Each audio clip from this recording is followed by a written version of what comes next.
I have never seen even a single Muslim in my relation जिसने दूसरी शादी की हो। तीसरी चौथी की तो बात ही दूर है, वो तो बात ही दूर है। अब इस पे अगर सर्वे हो जाता कि इंडिया में कितनी मुस्लिम पॉपुलेशन है तो कितनी पॉलीगैमी है, तो कुछ बात क्लियर हो जाती। ये जो भौंक रहे हैं लोग, बकवास कर रहे हैं जो, इनको थोड़ा स्टॉप तो लगता ना, बिल्कुल इनको स्टॉप तो लगता ना।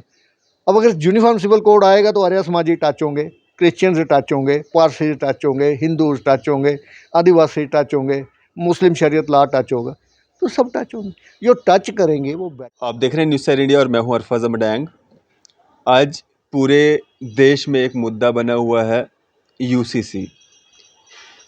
यूसीसी क्या है और लोगों में जो अफवाहें डाली जा रही हैं, खासकर मुस्लिम वर्सेस हिंदू जो है, इस यूसीसी के द्वारा जो है ये कुछ अफवाहें जो चलाई जा रही हैं कि कब्रिस्तान में जो है वो मुस्लिम्स को दफनाया नहीं जाएगा, शादियां जो हैं वो 7 फेरों की तरह से जैसे हिंदू रीति रिवाज से होती हैं वैसा कुछ किया जाएगा, और भी बहुत सारे जो रीति रिवाज हैं उनमें जो है काफ़ी सारे बदलाव होंगे। और ये कोई छोटे लोग नहीं बोल रहे हैं, ऐसी बातें जो हैं बड़े बड़े जो नेता हैं, जो पूर्व में मंत्री रहे हुए लोग हैं, वो लोग भी ऐसी ऐसी बातें कर रहे हैं और कहीं ना कहीं कन्फ्यूज़न जो है वो बना हुआ है।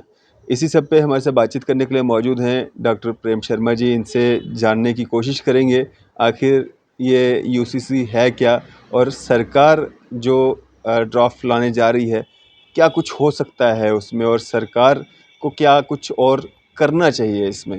सर, स्वागत है आपका न्यूज़ सैर इंडिया में। अरफाज साहब, आपका बहुत बहुत धन्यवाद, बहुत बहुत शुक्रिया। आपने मुझे ये प्रिविलेज दिया कि मैं यूसीसी पे, यूनिफॉर्म सिविल कोड पे कुछ चंद शब्द रखूं, तो आपका मैं तहे दिल से शुक्रिया करता हूं। डॉक्टर साहब, क्या है ये यूसीसी? ये मतलब आज का नहीं है, काफ़ी सालों से जो है ये चलता आ रहा है कि यूसीसी जो है वो लागू किया जाएगा, लागू किया जाएगा। काफ़ी बार इस पे बहस वहस हुई है, लेकिन इस बार कुछ ज़्यादा ही गर्म बहस चल रही है और कन्फ्यूज़न बहुत ज़्यादा है, क्लियरिटी नहीं है। लोगों से अगर सजेशंस मांगे भी जा रहे हैं तो सिर्फ इतना है हाँ या ना, यस और नो। तो उसमें लोगों को मालूम नहीं पड़ रहा है कि हमारे जो रीति रिवाज हैं, हमारे जो कल्चर है, उस पे यूसीसी का असर क्या होगा। अरफाज साहब, मैं आप ही के शब्द लेके शुरू करूंगा कि पहली तो बात यह है कि जो गवर्नमेंट होती है, गवर्नमेंट और largest democracy in the world, Indian government, and उसके पीछे जो है करता धरता जो है वो हमारी पार्लियामेंट है। और पार्लियामेंट के साथ हमारी एग्जीक्यूटिव ब्यूरोक्रेट्स हैं, फिर जुडिशरी है। तो ये 3 पिलर्स हैं जो इस मुल्क को चलाते हैं। तो ये जो दुनिया में लोगों ने शोर मचाया हुआ है किस किस्म का, जो जिसके मन में आता है वो अपनी बात आगे रखता जाता है। लेकिन मैं एक बात यहाँ कहूँगा कि एक छोटा सा ऑफिसर होता है ना कहीं, अगर अपनी किसी यूनिट में, तो उसका बड़ा दिमाग काम करता है कि मैं इसको कैसे संभाल के चलूँ। इसी तरह जिनके हाथों में मुल्क है, जिनके पास पार्लियामेंट है, बड़े अच्छे पढ़े लिखे संजीदा लोग हैं बैठे हुए, आईएएस ऑफिसर्स हैं, लॉ नोइंग पर्सनैलिटीज़ हैं, और लॉ कमीशन के पास इसका ड्राफ्ट जो है जा रहा है और लॉ कमीशन इसकी सजेशंस मांग रहा है। तो लोगों ने ये जो वहम, जो अफवाहें उड़ानी शुरू की हैं, ये टोटली मनगढ़ंत हैं। इनके साथ इसका कोई रिश्ता नहीं है, कोई संबंध नहीं है। यहाँ मैं एक शेर कहूँगा, शायद वो खुशवंत सिंह जी का है कि हालात की गुत्थी कुछ इस तरह उलझी कि समझदार दोस्तों ने सुलझने ना दी। तो एक यूनिफॉर्म सिविल कोड जो है अगर गवर्नमेंट ला रही है, तो इसमें सिर्फ हमारे प्राइम मिनिस्टर का नाम लेके आप या किसी पार्टी का नाम लेके आप कहें, वो पॉसिबल नहीं है, वो हो ही नहीं सकता। क्योंकि uniform civil code since independence 35 times जो है ये डिस्कशन में पार्लियामेंट में भी आ चुका है जी। आज तक। उन्होंने क्यों नहीं इसके बारे में फाइनल डिसीजन लिया, ये वो लोग जानते होंगे जो हमारे रिप्रेजेंटेटिव रहे, लॉ मेकर्स रहे।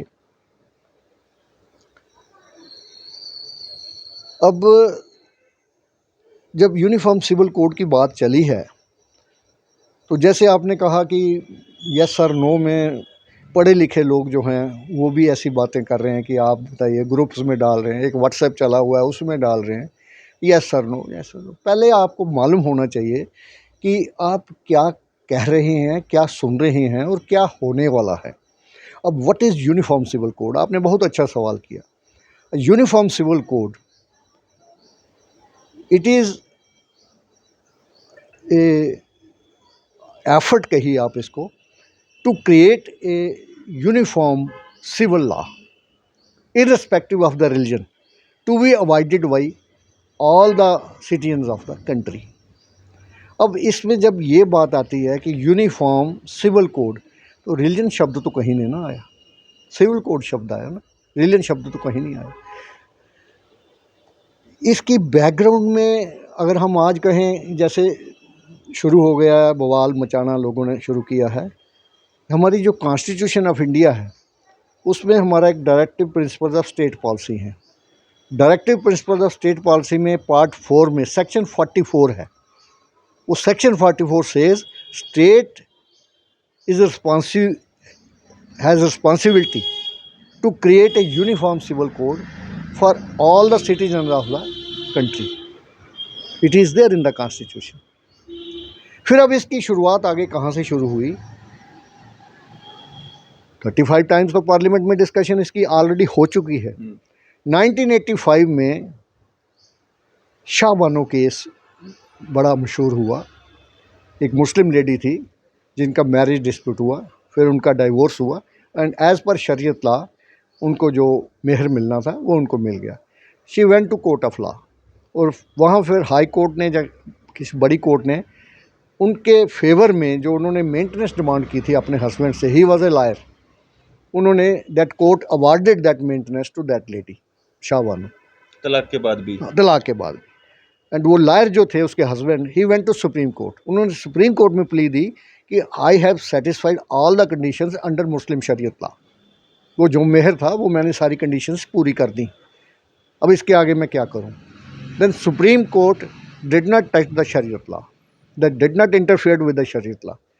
Supreme Court invoked section 125 of Indian Penal Code, maintenance of wife, children and parents. Under that section, Supreme Court awarded maintenance to Shahbano, and that case was blown multi times, multi magnitude. That case was blown, and nobody knows what that case was. That was accorded maintenance under section 125 IPC, not under Shariat law. Supreme Court further added कि state should endeavor to create a uniform civil code for all the citizens of the country. So ये एक और strengthen हो गया जो directive principle में था। फिर इसके बाद 2019 में एक पिल फाइल हुई दिल्ली हाई कोर्ट में। उसमें शायद 2 चाइल्ड पॉलिसी भी थी और ये यूनिफॉर्म सिविल कोड भी था। तो 2020 में वो पिल जो थी वो डिसमिस हो गई। सेंट्रल गवर्नमेंट ने जो उसके अगेंस्ट अपना जो सबमिशन की कोर्ट में कि ये हमारे लिए पॉसिबल नहीं है, ये बड़ा सोच समझ के बनाया जाएगा, इतनी आसानी से नहीं हो सकता, इसमें बड़ा क्वेश्चन आएगा। So that was ultimately dismissed. फिर एक बिल भी पहले किसी ने दिया था 2019 में, राज्यसभा के एमपी ने, कि एक यूनिफॉर्म सिविल कोड बनाया जाए। तो 2022 में वो जो है वो विड्रॉ हो गया। अब जब लॉ कमीशन ने लोगों से सजेशंस मांगी हैं कि आप बताइए कि यूनिफॉर्म सिविल कोड बनना चाहिए या नहीं बनना चाहिए, अब सजेशन देने वाले को कम से कम थोड़ा सा डिटेल में कहीं आगे पीछे जाके देखना चाहिए कि यूनिफॉर्म सिविल कोड जो बन रहा है, हमारी गवर्नमेंट जो उसको बनाएगी, हमारी पार्लियामेंट जो उसको बजाएगी, बड़े संजीदा लोग होंगे उसमें, लॉ कमीशन होगा और एक ऐसा एक्ट बिल बन के आएगा जो बाद में एक्ट बनेगा, लॉ बनेगा, जो whole of the law abiding citizen of the country will be acceptable. जो लोग हेल्म ऑफ अफेयर्स में बैठे हुए हैं वो कोई ऐसा झंझट तो पैदा नहीं करेंगे कि हाँ जी जैसे शोर लोगों ने मचाया हुआ है, ये हो जाएगा, उसको वो हो जाएगा। इसमें बड़ी ज़्यादा कंसिड्रेशन करेंगे वो लोग, उनको कर रहे हैं वो लोग, government of India people, law commission people और जो जितने बड़े लोग इसमें शामिल हैं वो बड़ी एक सीरियस एफर्ट कर रहे हैं कि यूनिफॉर्म सिविल कोड किस तरीके से, किस शक्ल से लाया जाए। उसमें बड़ी चीज़ें हैं जो मेरा दिमाग भी सोचता है कि ये कंसिडर होंगी। मैं इसको पहले 2 हिस्सों में लेके चलता हूँ पॉपुलेशन के हिसाब से। 15% is Muslim population, rest is Hindu population. Let us take 85% population first of all. अब 85 पॉपुलेशन जो है, इसमें हिंदू मैरिज एक्ट जो है दैट सेज कि this Hindu marriage act is binding for Hindus, Sikhs, this Jains, Hindu, Sikhs and Jains, ये इनके लिए है। They are these Jews, Muslims, Parsis and Christians, they are not included under Hindu marriage act.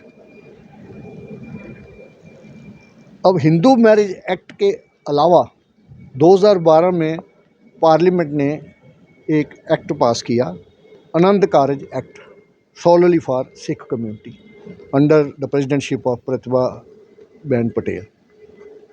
तो वो जो एक्ट है वो सिख आनंद कारज, उनकी शादी का जो स्वयं होता है रस्म व रिवाज, उसे आनंद कारज बोलते हैं। तो 2012 में वो एक्ट बन गया और Delhi was the first state to implement that act, Haryana too implemented that act.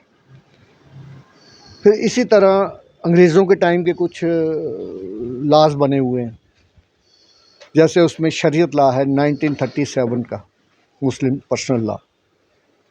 फिर उसके बाद पारसी एक्ट है, पारसी मैरिज एक्ट है, ये भी कोई 1872 इसी के आगे पीछे का है। फिर इंडियन गवर्नमेंट ने भी 1988 में Parsi marriage act, Parsi marriage and divorce act ये नया बनाया। एक क्रिश्चियन एक्ट भी है जो ब्रिटिश गवर्नमेंट के टाइम का बना हुआ है। तो प्रेजेंटली हम देखें तो आर्या समाज जो है, एक हिंदू में अलग सेक्ट आता है हिंदू समाज में, तो उनका अपना मैरिज की एक अलग से पद्धति है। सुप्रीम कोर्ट की एक रूलिंग हुई थी, इस पे आर्या समाज वाले शादी के बाद एक सर्टिफिकेट इशू करते हैं। तो एक केस चला, एक माइनर फीमेल का रेप का केस हुआ था, तो उसमें सुप्रीम कोर्ट ने ये रूलिंग दी थी कि जो कल्प्रिट था उसकी तरफ से आर्या समाज का मैरिज सर्टिफिकेट जो है वो प्रोड्यूस किया गया कि मेरी इससे शादी हुई। सुप्रीम कोर्ट रूल्ड कि दिस सर्टिफिकेट फॉर आर्या समाज is invalid unless and until it is registered with court of law. अब वो चीज़ भी आ गई। अब एक निरंकारी सेक्ट है, और उस निरंकारी सेक्ट में एक बड़ा हार लेके दुल्हन और दूल्हा को बीच में बिठा दिया जाता है और 4 लामा और हाइमन्स पढ़ के उनकी शादी करवा दी जाती है। What Hindu marriage Act says कि सप्तबंदी is an essential component of Hindu marriage Act. 7 फेरे अग्नि के आसपास, जब तक 7 फेरे नहीं होंगे हिंदू मैरिज जो है इनवैलिड है। But these are all Hindus. वहाँ आनंद मैरिज एक्ट है, यहाँ ये है। फिर एक बहुत बड़ी पॉपुलेशन है हमारे देश में, ट्राइबल पॉपुलेशन। अब छत्तीसगढ़ में एक डिस्ट्रिक्ट है बस्तर। ये बस्तर डिस्ट्रिक्ट का टोटल एरिया जो है that is equal to total area of France. अब ये ट्राइबल एरिया जो है ये बिहार में पड़ता है, झारखंड में, छत्तीसगढ़ में, उड़ीसा में, गुजरात में, बंगाल में, इवन आंध्रा में। तो अबाउट 2-3 ईयर्स बैक ये ट्राइबल की एक मूवमेंट हुई थी जिसमें अबाउट 250 ब्लॉक्स में से ट्राइबल लोग इकट्ठे हुए थे एंड दे डिमांडेड कि we have a separate religion that may please be recognised as Sarna and they went for demonstration at Jantar Mantar also. अब ट्राइबल पॉपुलेशन में मुस्लिम पॉपुलेशन भी है, ट्राइबल पॉपुलेशन में हिंदू पॉपुलेशन भी है, और 342 constitution of India has provision कि president can order by promulgation कि they are also included in tribal population, they can do that also. अब ट्राइबल्स में उनके रिचुअल्स, उनके कस्टम्स, उनकी सारी चीज़ें, अब ये यहाँ पे आके जब इकट्ठी होती है बात सारी, तो जब मैं ये लोगों की बातें सुनता हूँ यस और नो की, तो थोड़ा सा दिमाग रखता हूँ, तो मैं सोचता हूँ कि जो लॉ मेकर वहाँ बैठे हुए हैं वो क्या इन सभी चीज़ों को नहीं सोचेंगे? सर, लोगों को भी तो मौका मिलना चाहिए ये सारी चीज़ें सोचने का, या क्या बदलाव किए जा रहे हैं लोगों को, क्योंकि असर इसका लोगों पे ही होना है, तो लोगों को पता होना चाहिए कि क्या बदलाव होने वाले हैं। अब उसमें सर मेरी ये सबमिशन है कि अब लिटरेसी रेट ही अगर हम ले लें तो हाईएस्ट 94% है जैन कम्युनिटी का इंडिया में। मुस्लिम्स का एक मैं जगह कहीं पढ़ रहा था, उन्होंने 64% लिखा हुआ था, कहीं एक जगह 47% लिखा हुआ था। अब जो लोग यस और नो को टिक कर रहे हैं या कर रहे हैं, इनमें सारे पढ़े लिखे लोग हैं, मिडिल क्लास लोग हैं, अच्छे लोग हैं, प्रोफेसर्स हैं, डॉक्टर्स हैं, इंजीनियर्स हैं। क्या इन लोगों को इन चीज़ों का पता नहीं है या इन चीज़ों की स्टडी में नहीं जा सकते? जो हेल्थ अफेयर्स बैठे हुए हैं वो यस और नो में थोड़ी करेंगे। इज़ इट पॉसिबल कि एक कस्टमरी लॉ को चेंज कर देंगे, वो सिख का पार्लियामेंट का जो एक्ट है आनंद कारज, उसको कस्टमरी लॉ को चेंज कर दिया? नो। ये सारी एक भ्रांति जो है, मिस्चीवियस एलिमेंट जो है वो पैदा कर रहे हैं। जो हेल्म्स ऑफ अफेयर्स पे लोग बैठे हुए हैं, दे हैव ड्यू कंसिडरेशन कि हमने यूनिफॉर्म सिविल कोड बनाना है, अब उसमें क्या क्या चीज़ें टच करनी है। The uniform civil code says कि a uniform law for all the citizens of the country irrespective of religion in matters of personal laws and along with personal laws obligations, inheritance, property, and then comes employment also. Politically, our country has been divided into many segments: forward caste, backward caste, other backward caste, MOBCs, most other backward caste. अब ये reservations, then came Mandal Commission. These are all civil people relating issues. रोज़ी रोटी का सवाल है, नौकरी का सवाल है, रिजर्वेशन का सवाल है, ये कोई क्रिमिनल इसकी कोई इम्प्लीकेशंस नहीं है। तो जो लॉ मेकर्स ऊपर बैठे हुए हैं, जो 80 करोड़ आदमी को 5 किलो राशन फ्री दे रहे हैं, और प्राइम मिनिस्टर गरीब योजना में 2 रुपये किलो का, 1 रुपये किलो का चीनी, ये चीज़ें भी गवर्नमेंट जो दे रही है, वो हमसे ज़्यादा संजीदा लोग वहाँ बैठे हुए हैं। उन 80 करोड़ लोगों को क्या एक ही कलम के साथ इस यूनिफॉर्म सिविल कोड में कहाँ फिट करेंगे? वो सोचेंगे, वो ध्यान से देखेंगे कि हमने इन्हें कहाँ लाना है। अब एक छोटी सी मिसाल ही आप ले लीजिए पॉलीगैमी की। मेरी उम्र भी, अब I am senior citizen, I have passed with various cultures in our society, segments in our society. मेरे बड़ी मुस्लिम दोस्त भी हैं, फैमिली रिलेशंस भी हैं। I have never seen even a single Muslim in my relation जिसने दूसरी शादी की हो। तीसरी चौथी की तो बात ही दूर है, वो तो बात ही दूर है। अब इस पे अगर सर्वे हो जाता कि इंडिया में कितनी मुस्लिम पॉपुलेशन है, तो कितनी पॉलीगैमी है, तो कुछ बात क्लियर हो जाती। ये जो भौंक रहे हैं लोग, बकवास कर रहे हैं जो, इनको थोड़ा स्टॉप तो लगता ना। बिल्कुल, इनको स्टॉप तो लगता ना।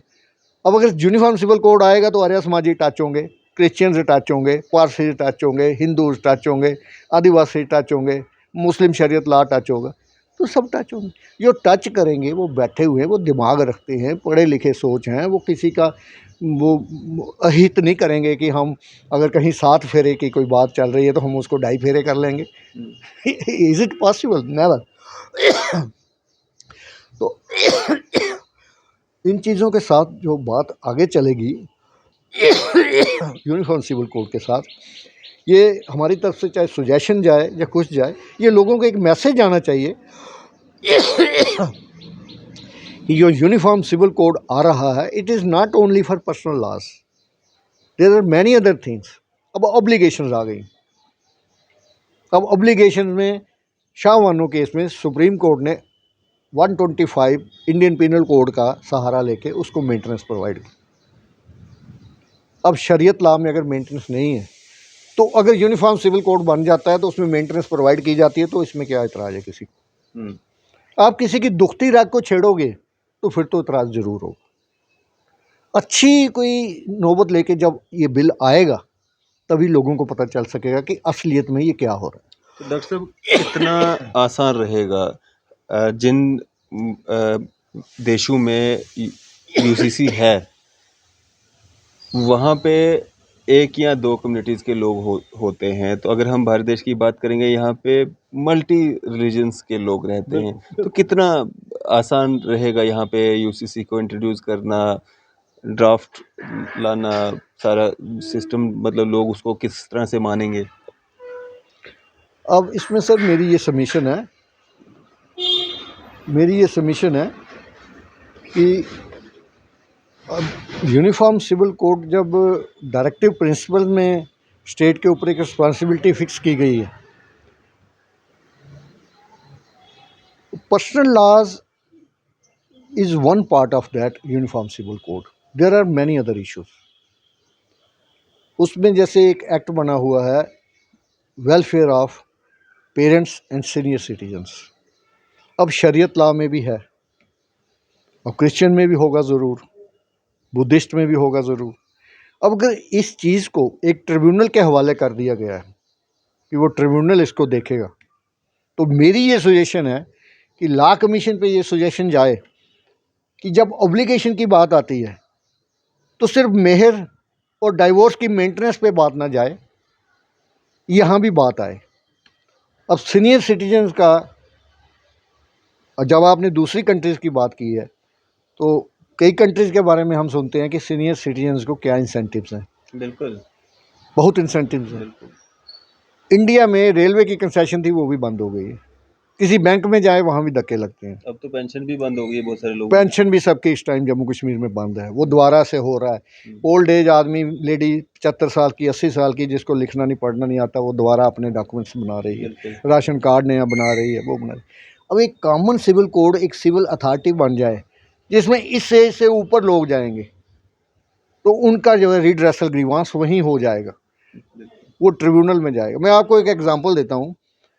एक I remember from some reading in somewhere कि there was a retired justice of some Karnataka high, Bangalore high court और समवेयर लाइक दैट।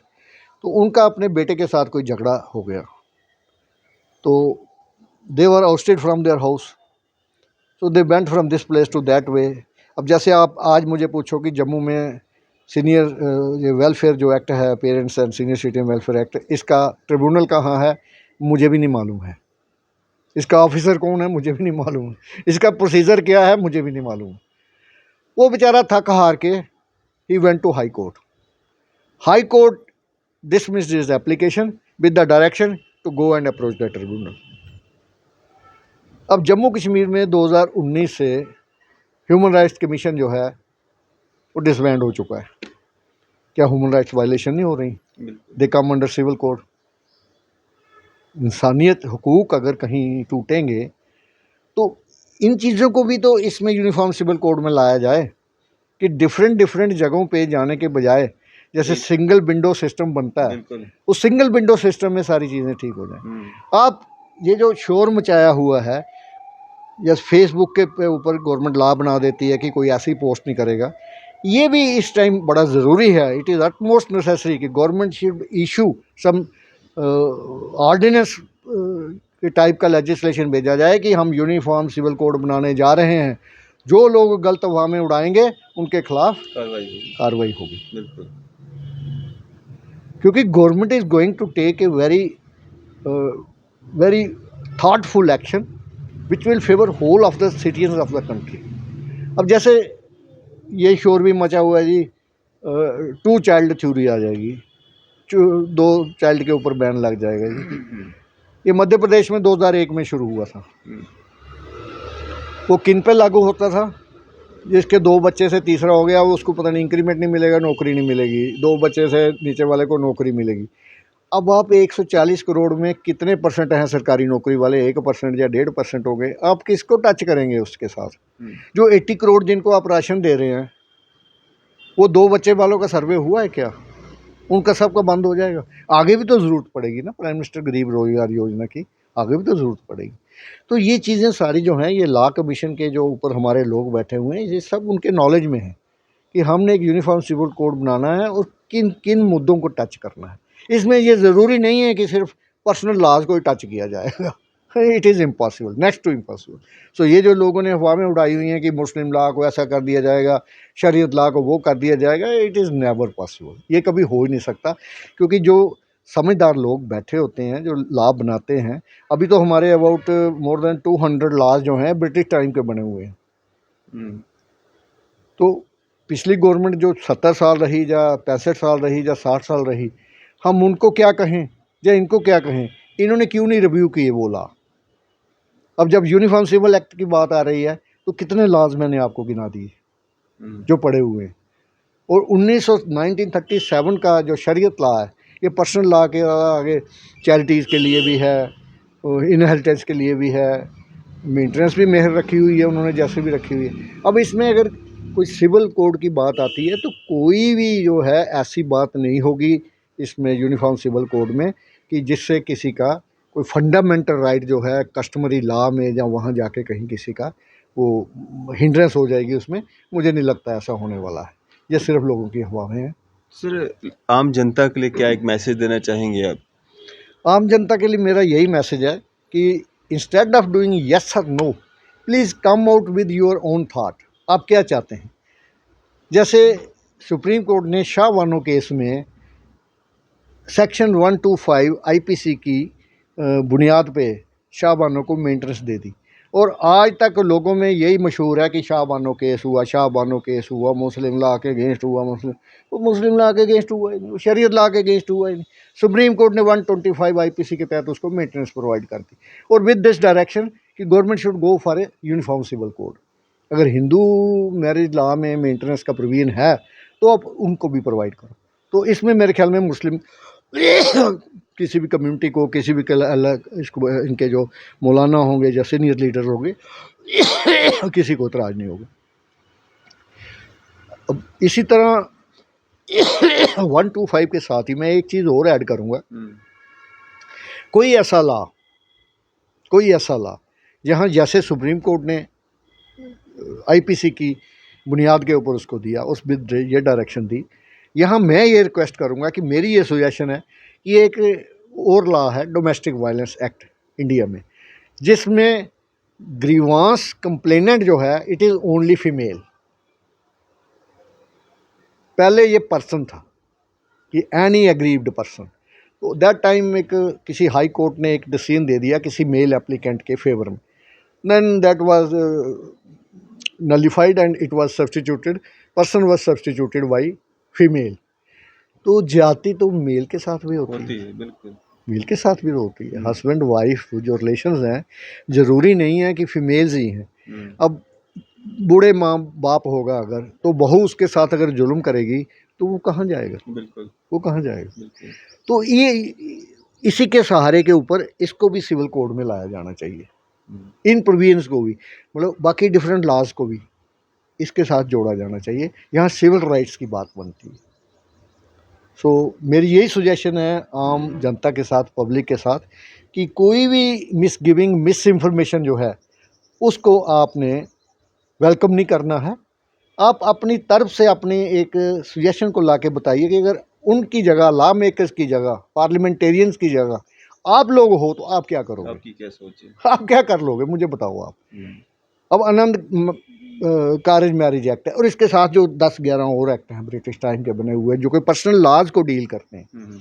अब इनहेरिटेंस में हिंदू में को पार्सनरी है। को पार्सनरी होती है कि दादा परदादा की जो जायदाद है उसका 4 पीढ़ी तक मेल मेंबर जो है वो हकदार था। अब रूलिंग आ गई है इसमें फीमेल भी जो है दैट इज़ इक्वल पार्टनर, बिल्कुल इक्वल राइट। पहले था कि फीमेल को एग्रीकल्चर लैंड में नहीं था, अब वो एग्रीकल्चर लैंड में भी है। पहले था कि वो उसकी हकदार है but she can not dispose of, अब वो डिस्पोज ऑफ भी कर सकती है। अब डिफरेंट स्टेट्स में कुछ डिफरेंट लॉज हैं। यूपी वालों ने भी कुछ एक लॉ कमीशन बनाया हुआ है जो सिविल कोड के लिए देख रहा है। तो इंस्टेड ऑफ कि डिफरेंट स्टेट्स को डिफरेंट लॉ बनाएं, तो अगर पूरी कंट्री में कोई एक यूनिफॉर्म सिविल कोड बन जाए तो किसी को तो जाके हम बोलने वाले होंगे ना, भैया हमारे साथ ऐसा हो गया। नहीं तो शाम वाले की मर्जी करेगी वो करेगा, गोवा वाले की मर्जी करेगी वो कुछ और करेगा, दिल्ली वाले की मर्जी करेगी वो कुछ और करेगा। तो this uniform civil code is not going to endanger the lives of citizens, they are going to benefit the society. ये इस तरीके से बन के ड्राफ्ट आएगा। मेरी जो सोच काम करती है कि जो थिंकर्स ऊपर बैठे हुए हैं वो बड़े सोच विचार के साथ इन्हीं सभी चीज़ों को देख के, ध्यान से ला के, कहाँ क्या चीज़ ठीक की जा सकती है, वो कुछ ऐसा यूनिफॉर्म कोड सिविल लेके आएंगे जिसको whole of the citizens of country will welcome it and will avoid by it. This is my submission sir. चलें, शुक्रिया हमारे साथ बातचीत करने के लिए। Thank you so much sir, thank you so much sir. तो ये थे हमारे साथ डॉक्टर प्रेम शर्मा जी। आपकी इस सब पे क्या राय है? आप भी अपनी राय जो है ज़रूर साझा कीजिएगा। इसी तरह की मज़ीद अपडेट्स के लिए आप देखते रहें न्यूज़ सैर इंडिया। मैं अरफाज़ अहमद, कैमरामैन शाहनवाज़ के साथ।